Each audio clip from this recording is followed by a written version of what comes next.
So this program is designed to help students evaluate and create and implement educational technology in all types of educational settings. And the next 6 students have tackled the design and evaluation of these types of technologies.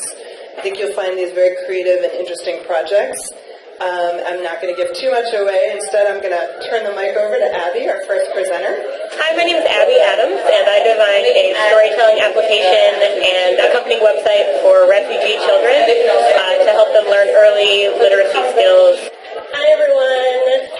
My name is Abby Adams, and from 2010 until 2012, I served as an education volunteer in the Peace Corps. I was a literacy teacher teaching a program called Jolly Phonics in my rural village school in the Gambia, which is a tiny country in West Africa. The program that I was teaching was developed in Britain for British students and was brought to the Gambia without any changes to the content. It incorporated songs and motions to help early readers learn how to associate sounds with the correct letter. The song for the letter G, for example, goes like this. The water in the sink goes glug, glug, glug, all down the drain. My Gambian students, however, spend much of their day here, gathering drinking, bathing, and cooking water for their families. In my village, there were no sinks, there was no running water, and there were no drains. The phonics-related rhyme, mental imagery, and physical motions of water running into a sink, which were so effective in helping British students internalize their learning, were all arbitrary to my Gambian students. Reading does not consist merely of decoding the written language or word. Rather, it implies perceiving the relationship between text and context. Language and reality are dynamically interconnected. Just like my students in the Gambia, the vast majority of children in refugee camps, as well as refugee children living in the U.S., are given learning materials created for a different demographic with different backgrounds and personal histories. They are then expected to make connections and to develop schema based on experiences that they have never had. Well-meaning governments, international organizations, and individuals donate books, learning materials, and curricula to underserved areas in times of emergency. Designed to draw on common experiences within one specific context, these materials become much less effective when taken to a different context. Based on these needs, I have designed Patama. Patama means read my sister in a very anglicized version of Burmese. Burma is one of the countries where almost 30% of the U.S. refugee population comes from the country of Burma or Myanmar.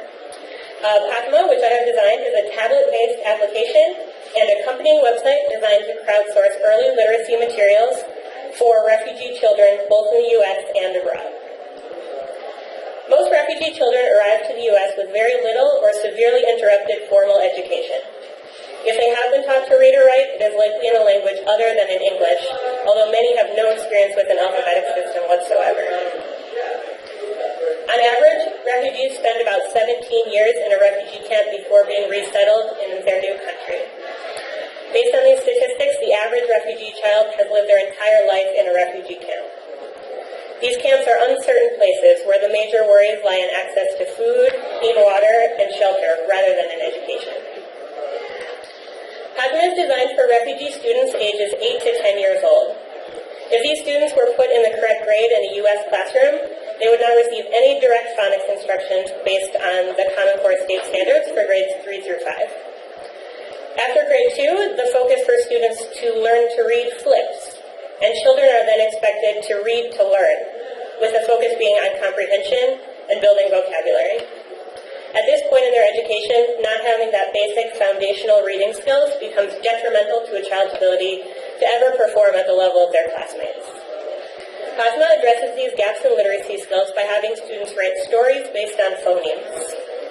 The flexible storytelling platform allows students to share in their home language, or if they can, try out their emerging English language skills without a fear of failure.